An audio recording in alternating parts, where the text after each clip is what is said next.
Next हम पढ़ने जा रहे हैं पोलराइजेशन के बारे में। तो पोलराइजेशन होता क्या है? तो हम ये बात जानते हैं कि लाइट जो है वो इलेक्ट्रोमैग्नेटिक वेव होती है, और इलेक्ट्रोमैग्नेटिक वेव में इलेक्ट्रिक फील्ड और मैग्नेटिक फील्ड दो म्यूचुअली परपेंडिकुलर प्लेन्स में ऑसिलेट करते हैं। एक प्लेन में मैग्नेटिक फील्ड ऑसिलेट करता है और उसके परपेंडिकुलर प्लेन में इलेक्ट्रिक फील्ड जो है वो ऑसिलेट करता है। तो यदि हम किसी तरीके से लाइट को रेस्ट्रिक्ट कर देते हैं कि हम एक पर्टिकुलर इलेक्ट्रिक फील्ड वाली जो लाइट है, पर्टिकुलर डायरेक्शन में जिसका इलेक्ट्रिक फील्ड है, उस लाइट को यदि हम ब्लॉक कर देते हैं, रेस्ट्रिक्ट कर देते हैं, कोई एक फिल्टर लगा देते हैं कि ये वाली लाइट जाएगी, ये वाली लाइट नहीं जाएगी, तो वो जो फिनोमेना होता है उसे पोलराइजेशन कहा जाता है। तो पोलराइजेशन को आगे समझने से पहले हम समझ लेते हैं कि लाइट किस किस तरीके की होती है और लाइट होती कैसे है वेव फॉर्म में। तो यहां पे हम लिखेंगे लाइट के बारे में, light as a wave, light as a electromagnetic wave. तो लाइट के अंदर इलेक्ट्रिक और magnetic field mutually perpendicular planes में ऑसिलेट करते हैं। किस तरीके से देखिएगा, तो यहां पे मैंने कोऑर्डिनेट एक्सिस बनाए हैं। ये एक्स एक्सिस है, ये वाई एक्सिस है, और ये है साहब आपका जेड एक्सिस। एक जो क्वांटिटी है वो इस तरीके से ऑसिलेट कर रही है जी, और इस तरीके से उसका ऑसिलेशन हो रहा है।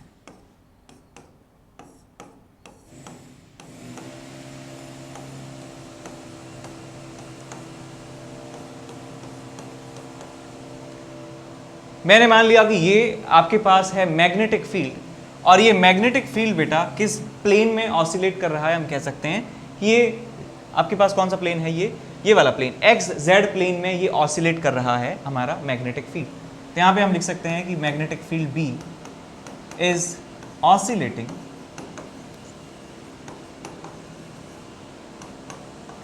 इन X Z plane, in X Z plane, ठीक। और मैंने मान लिया कि हमारा जो इलेक्ट्रिक फील्ड है वो वाई एक्स प्लेन में ऑसिलेट करता है। मैं यहाँ पे दिखा दिया हमने, ये आपके पास इलेक्ट्रिक फील्ड है और ये ऐसे ऑसिलेट कर रहा है।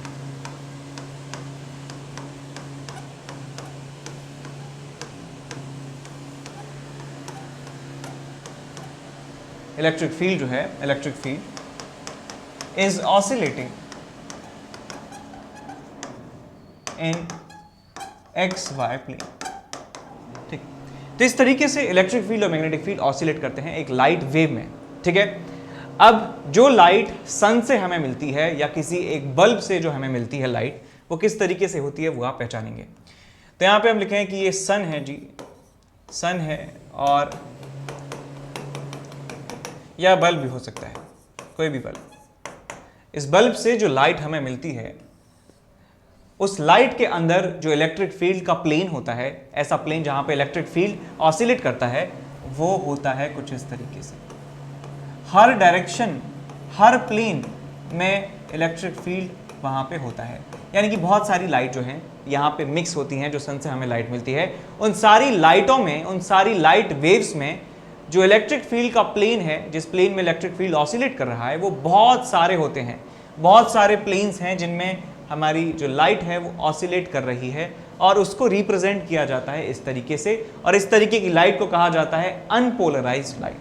इसे क्या कहते हैं? Unpolarised light. अनपोलराइज्ड लाइट ऐसी लाइट जिसमें इलेक्ट्रिक फील्ड का जो प्लेन है वो हर डायरेक्शन में, हर प्लेन जो है वो वहाँ पे एग्जिस्ट कर रहा है। यानी कि यहाँ पे इतनी सारी वेव्स प्रेजेंट हैं, और उन इतनी सारी वेव्स में बहुत सारे प्लेनों में इलेक्ट्रिक फील्ड वहाँ पे ऑसिलेट कर रहे हैं। बहुत सारे प्लेनों में इलेक्ट्रिक फील्ड ऑसिलेट यहाँ पर हम कर रहे हैं, ठीक। तो हमें अनपोलराइज्ड लाइट मिलती है। अब अनपोलराइज्ड लाइट को दिखाने का तरीका ये है, अनपोलराइज्ड लाइट को रिप्रेजेंट करने का तरीका होता है इस तरीके से। या तो आप ऐसे बना दीजिए, दिस इज अनपोलराइज्ड लाइट, और आप ऐसे बना सकते हैं, both sided arrow with dot in the middle. ये रिप्रेजेंट करने का तरीका है किसको? अनपोलराइज्ड लाइट को। Unpolarised light. अब एक तरीके की लाइट होती है जिसको कहा जाता है plane polarized light. Plane polarized light, ये लाइट कैसी लाइट है जी?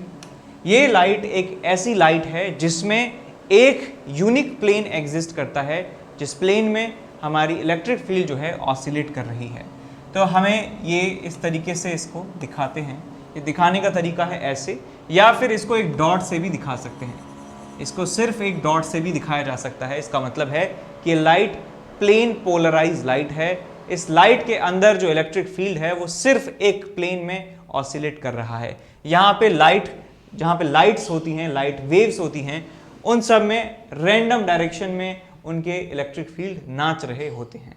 एक तीसरे टाइप की लाइट होती है जिसको कहा जाता है partially polarize light, partial polarized light.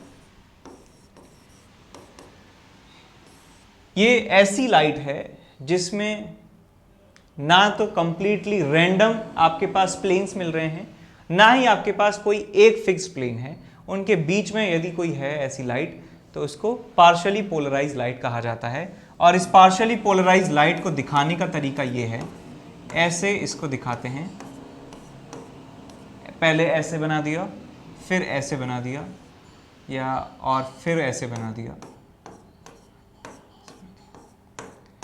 और एक डॉट बना दिया, और ये लाइट को दिखा देते हैं कि भाई मान लीजिए लाइट ऐसे जा रही है। तो इस तरीके से लाइट का प्रोपोगेशन जो है दिखाया जाता है, यदि लाइट पार्शियली पोलराइज लाइट है तो इस तरीके से। यदि प्लेन पोलराइज लाइट है तो ऐसे ही ढेर सारे एरो बना दिए जाते हैं both sided without the dot in the middle. यदि आपके पास अनपोलराइज लाइट है तो इसको ऐसे दिखाया जाता है।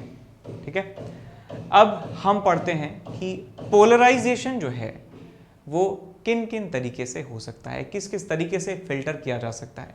तो इसमें सबसे पहला हमारे पास आता है, यहाँ पे लिखेंगे हम types of polarization, types of polarization. इसमें सबसे पहला टाइप है कि पोलराइजेशन बाय रिफ्रैक्शन। यहाँ हम लिखेंगे polarization, polarization by refraction of light, refraction of light. अब यहां देखिए, मान लीजिए आपके पास एक लाइट है जो एक ट्रांसपेरेंट मीडियम से रिफ्लेक्ट हो रही है। यानी कि क्या है, मतलब कि मान लीजिए एयर है और ये कोई मीडियम है, यहाँ का रिफ्रैक्टिव इंडेक्स जो है वो 1 के बराबर है, यहाँ का रिफ्रैक्टिव इंडेक्स म्यू के बराबर है। ये एक ट्रांसपेरेंट मीडियम है, ट्रांसपेरेंट बाउंड्री है, और एक लाइट की जो रे है, लाइट की जो वेव है वो इस तरीके से आ रही है, इस तरीके से आ रही है। तो इस इंसिडेंट लाइट का कुछ पार्ट जो है वो रिफ्लेक्ट हो जाता है, वापस इसी मीडियम में चले जाता है। तो कुछ पार्ट इसका रिफ्लेक्ट हो जाता है और कुछ इसका पार्ट जो है वो रिफ्रैक्ट हो जाता है। ये बात सब जानते हैं। ये रेयरर मीडियम है, डेंसर मीडियम है, तो ये कुछ इस तरीके से जा रही होगी। ये आर है आपके पास, ये आपके पास एंगल आई है, और ये एंगल जो है ये भी किसके बराबर है, आई के बराबर है। यदि ये लाइट सन से आ रही है, यानी ये अनपोलराइज्ड लाइट है। ये लाइट कैसी है, अनपोलराइज्ड है। अनपोलराइज्ड लाइट को दिखाने का तरीका क्या होता है कि ऐसे आपने बहुत सारे एरो बना दिए। तो ये अनपोलराइज्ड लाइट, इंसिडेंट यदि अनपोलराइज्ड है तो ये रिफ्रैक्ट जो होती है तो वो पार्शियली पोलराइज्ड लाइट हो जाती है। ये अभी पार्शियली पोलराइज्ड लाइट है जी। In general partially polarised light को दिखाने का तरीका होता है इस तरीके से, ऐसे random arrows dot, random arrows dot. और जो रिफ्रैक्टेड लाइट जो है वो भी पार्शियली पोलराइज्ड होती है। वो भी कैसी होती है, पार्शियली पोलराइज्ड।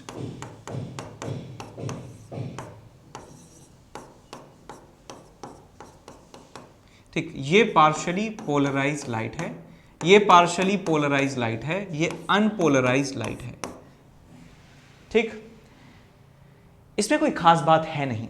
ठीक है, अभी कोई खास बात इसमें नहीं दिख रही आपको। यहां पे मैं स्नेल्स लॉ की इक्वेशन यदि लगा लूं तो आपको क्या मिलेगा, यहां पे आपको मिलेगा 1 into sine I is equal to mu into sine R. इसको अभी याद रख लीजिए, इक्वेशन नंबर 1।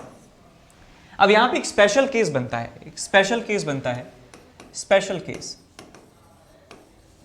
स्पेशल केस क्या है कि यदि हम इस तरीके से लाइट को इंसिडेंट करवाते हैं कि जिससे रिफ्लेक्टेड और रिफ्रैक्टेड लाइट के बीच में एंगल 90 डिग्री बन जाता है। यहां पे हम लिखते हैं if angle between reflected and refracted wave becomes 90 degree, यदि 90 डिग्री बन जाता है तो जो रिफ्रैक्टेड लाइट है, जो रिफ्लेक्टेड लाइट है, रिफ्लेक्टेड, वो कंप्लीटली पोलराइज हो जाती है। तो यहां मैं लिखूंगा becomes 90, देन द रिफ्लेक्टेड, याद रखें रिफ्लेक्टेड जो वापस एयर में गई है, reflected light becomes completely polarized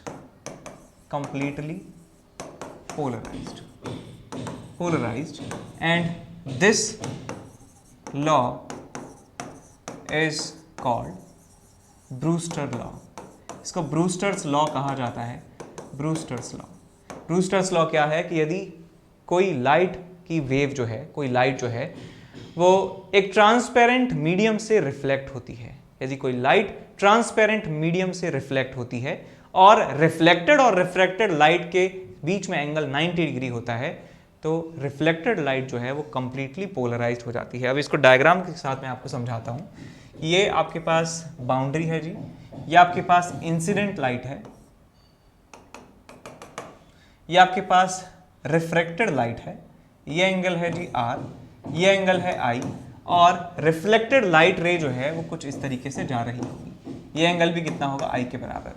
अब ये एंगल यदि 90 हो जाता है, ये एंगल हो जाता है 90 डिग्री के बराबर, तो क्या होता है कि रिफ्लेक्टेड लाइट जो है वो कंप्लीटली पोलराइज हो जाती है, यानी ये वाली जो लाइट है ये हो जाती है कंप्लीटली पोलराइज्ड। और कंप्लीटली पोलराइज्ड लाइट को, या प्लेन पोलराइज्ड लाइट कहें, उसको दिखाने का तरीका होता है ऐसे एरोस। यहाँ से आई थी कैसे, इस तरीके से लाइट आ रही थी, रैंडम डायरेक्शन में उसका इलेक्ट्रिक फील्ड था, लेकिन इस कंडीशन में जो है वो कंप्लीटली पोलराइज हो चुकी है। So it's polarized light. और ये क्या है आपके पास, अनपोलराइज्ड लाइट। ठीक, यहाँ अभी भी पार्शियली पोलराइज्ड लाइट आपको मिलती है, यहाँ पार्शियली पोलराइज्ड लाइट है, यहाँ आपके पास कंप्लीटली पोलराइज्ड लाइट है, यहाँ पे आपके पास अनपोलराइज्ड लाइट मिलती है। अब यदि 90 डिग्री है तो देखिए ये वाला एंगल कितना हो जाएगा, ये एंगल R है नॉर्मल के साथ, ये एंगल टोटल, ये एंगल भी 90 है, ये वाला एंगल 90 है, तो ये कितना हो जाएगा 90 माइनस R। ये एंगल I है, ये वाला एंगल 90 है, तो ये वाला एंगल कितना हो जाएगा आपके पास 90 माइनस I। और यहाँ से लेके यहाँ तक का जो एंगल है वो 90 के बराबर आ चुका है। स्पेशल केस में तो मैं लिख सकता हूँ 90 minus I plus 90 minus R is equal to 90 degree. 90 से 90 के आपको मिलता है I plus R is equal to 90 degree, equation number 2। अब स्नेल्स लॉ में आप ये वैल्यू पुट कर दीजिए। स्नेल्स लॉ क्या था, from equation number 1 into sine I is equal to mu into sine R। तो यहां से R को रिप्लेस कर दीजिए, R को 90 माइनस I लिख दीजिए, R की वैल्यू जो है 90 माइनस I आप पुट कर देंगे फ्रॉम इक्वेशन नंबर 2, तो आपको मिलता है यहाँ पे sine I is equal to mu into sine of 90 minus I। Sine 90 minus theta होता है कॉस थीटा के बराबर, तो आपको मिलता है यहाँ पे sine I is equal to mu into cos theta. Cos theta को डिवाइड कर देंगे, कॉस I को डिवाइड कर देंगे, तो आपको मिल जाएगा 10I is equal to mu. आपको मिलेगा यहाँ पे 10I is equal to mu, और आपको मिलता है I is equal to 10 inverse mu. और इस एंगल को ही कहा जाता है ब्रूस्टर एंगल, इसे कहा जाता है ब्रूस्टर्स एंगल। ब्रूस्टर्स एंगल इसे कहा जाता है। नेक्स्ट इसके बाद दूसरे टाइप का पोलराइजेशन है, उसे कहा जाता है polarization by scattering. Polarization by scattering.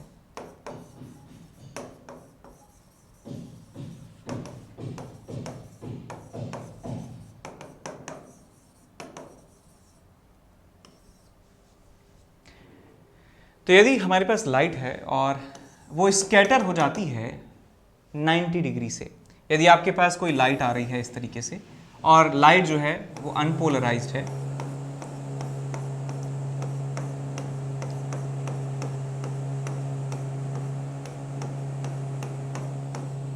ठीक, ये कैसी लाइट है? अनपोलराइज लाइट है।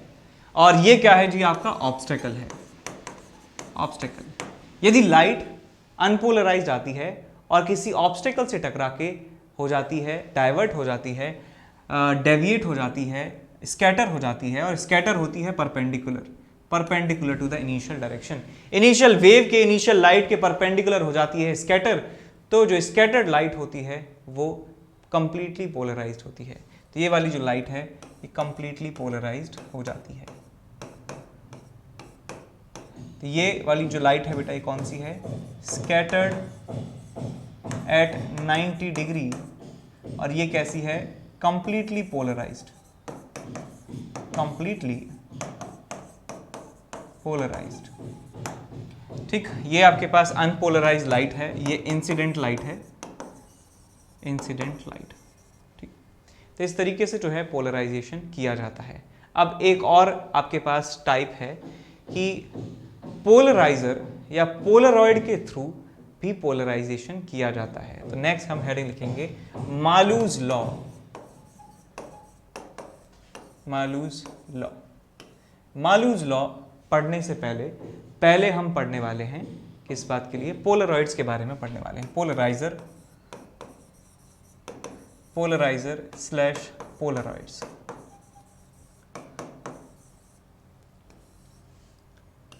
पोलरॉइड्स एक ऐसे डिवाइस होते हैं जिसके अंदर लॉन्ग चेन मॉलिक्यूल्स प्रेजेंट होते हैं।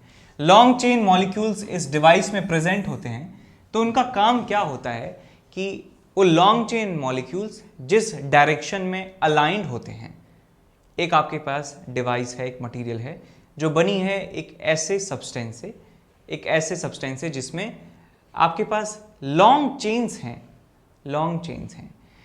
तो उन लॉन्ग चेन्स जिस डायरेक्शन में अलाइंड होती हैं, उस डायरेक्शन में इलेक्ट्रिक फील्ड जो होता है वो पास नहीं हो पाता है। लेकिन उनके अलाइनमेंट की डायरेक्शन के परपेंडिकुलर, मान लीजिए इस तरीके से अलाइन है सारी चेन मॉलिक्यूल्स की जो चेन है इस तरीके से अलाइन है, तो इस डायरेक्शन में इलेक्ट्रिक फील्ड जो होगा, लाइट, ऐसी लाइट जिनका इलेक्ट्रिक फील्ड इस डायरेक्शन में है, वो पास नहीं कर पाती हैं, वो ट्रांसमिट नहीं हो पाती हैं ऐसे सब्सटेंसेस से। लेकिन इनके परपेंडिकुलर कोई लाइट होगी, यानी कि ऐसी लाइट जिनका इलेक्ट्रिक फील्ड इनके अलाइनमेंट के परपेंडिकुलर है, तो वो लाइट बड़े आसानी से आर पार हो जाती है। तो ये मान लीजिए आपके पास है वो डिवाइस पोलराइजर, और इसमें जो लॉन्ग चेन मॉलिक्यूल्स हैं उनका अलाइनमेंट जो है इस डायरेक्शन में है, उनका अलाइनमेंट इस डायरेक्शन में है। तो ये इस अलाइनमेंट के परपेंडिकुलर डायरेक्शन में जो इलेक्ट्रिक फील्ड वाली लाइट होंगी उनको जाने देती हैं। तो इस लाइन को कहा जाता है ट्रांसमिशन एक्सिस, ट्रांसमिशन एक्सिस। अब इस लाइन में, इस प्लेन में जो भी इलेक्ट्रिक फील्ड वाली लाइट होने वाली हैं वो निकल जाएंगी। यदि इसके अलावा कहीं और है तो वो इसके परपेंडिकुलर जो है तो वो लाइट जो है नहीं निकल पाएगी। इसे कहा जाता है ट्रांसमिशन एक्सिस। यानी इस प्लेन के अलोंग, इस प्लेन में जो लाइट होंगी जिनका इलेक्ट्रिक फील्ड इस प्लेन में होगा वो तो आराम से निकल जाएंगी। यदि इस एक्सिस के परपेंडिकुलर यदि कोई लाइट का प्लेन हुआ, लाइट के इलेक्ट्रिक फील्ड का प्लेन, तो वो पास नहीं हो पाएगा। ठीक है, अब मैंने माना कि कोई लाइट है और उस लाइट का इलेक्ट्रिक फील्ड जिस प्लेन में ऑसिलेट कर रहा है वो इस ट्रांसमिशन एक्सिस से एंगल बनाता है थीटा के बराबर। तो यहां पे मैंने माना, let's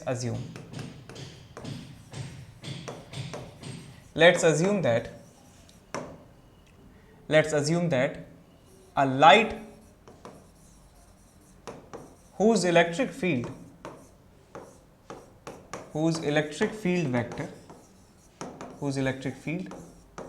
oscillate in a plane makes an angle theta with transmission axis. Transmission axis, ये एंगल बड़ा इंपॉर्टेंट है। एंगल क्या है साहब? कि एक लाइट है, लाइट मैंने आपको बताया था वेव होती है, लाइट वेव होती है, और वेव में इलेक्ट्रिक फील्ड और मैग्नेटिक फील्ड परपेंडिकुलर प्लेन्स में ऑसिलेट कर रहे होते हैं। तो आप इलेक्ट्रिक फील्ड वाला प्लेन जो है वो मान लीजिए कि लाइट है, वेव है, इलेक्ट्रिक फील्ड है, वहां पे ऑसिलेट कर रहा है एक पर्टिकुलर प्लेन में, और वो प्लेन इस ट्रांसमिशन एक्सिस से जो आपको क्वेश्चन में दिया होगा एंगल बनाता है थीटा के बराबर। अब इसमें केस आते हैं आपके पास, इसमें केस नंबर 1 आता है। केस नंबर 1 इस थीटा के लिए, if theta is equal to 0 degree, theta is equal to 0 degree, तो आपके पास एक पोलराइजर है और पोलराइजर का ट्रांसमिशन एक्सिस जो है ये है। ये क्या है जी आपके पास? Transmission axis, transmission axis. और जो लाइट है उस लाइट का इलेक्ट्रिक फील्ड इस प्लेन में ऑसिलेट करता है जो ट्रांसमिशन एक्सिस के साथ 0 डिग्री एंगल बना रहा है। ये ट्रांसमिशन एक्सिस यहां पे मैंने बना दिया, एंगल जो है 0 के बराबर है। तो क्या होता है, ये लाइट बड़ी आसानी से 100% ट्रांसमिट हो जाती है। तो ये जो लाइट है यदि ये इस डायरेक्शन में जा रही है, ऐसे ऐसे जा रही है, तो ये पूरी की पूरी एज इट इज आर पार हो जाती है, ट्रांसमिट हो जाती है। ट्रांसमिशन एक्सिस के अलोंग यदि लाइट जा रही है तो वो चली जाएगी, उसको जाने ये देगा। अब इसके बाद केस नंबर 2 है। Case number 2, if theta is equal to 90, theta is equal to 90, तो यहां मैंने माना कि आपके पास एक पोलराइजर है और उस पोलराइजर का एक्सिस जो है वो इस तरीके से है। कौन सा एक्सिस है? ये ट्रांसमिशन एक्सिस है, ट्रांसमिशन एक्सिस। और हमारे पास जो लाइट है उसका इलेक्ट्रिक फील्ड जिस प्लेन में ऑसिलेट कर रहा है वो इस एक्सिस से 90 डिग्री एंगल बना रहा है। देखिए मैं आपको दिखाता हूं, ये ट्रांसमिशन एक्सिस है, ये ट्रांसमिशन एक्सिस के परपेंडिकुलर एक लाइट है जी, इस तरीके से लाइट है ऐसे।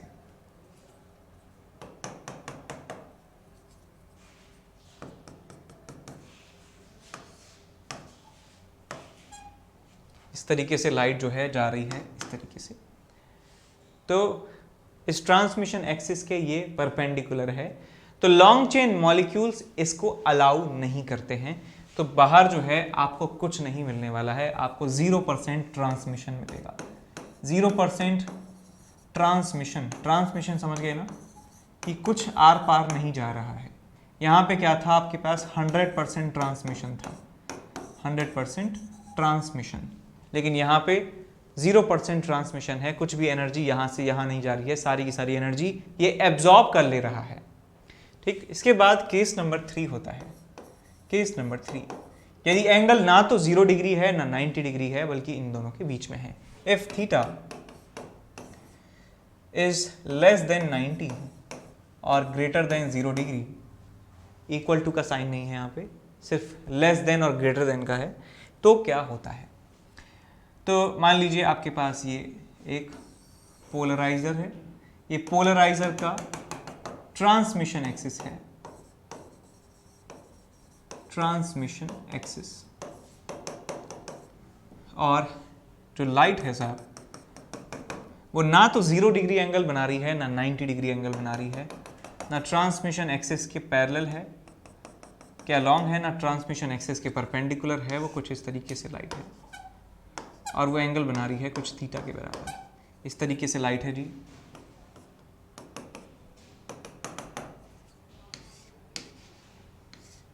इस तरीके से लाइट है।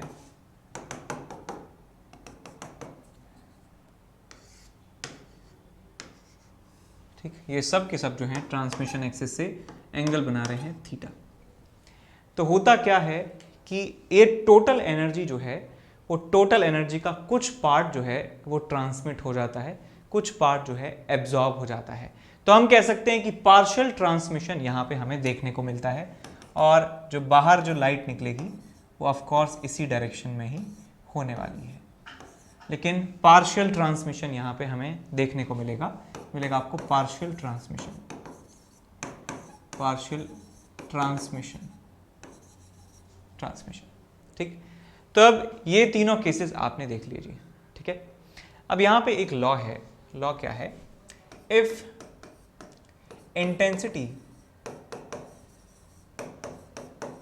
intensity of transmitted light,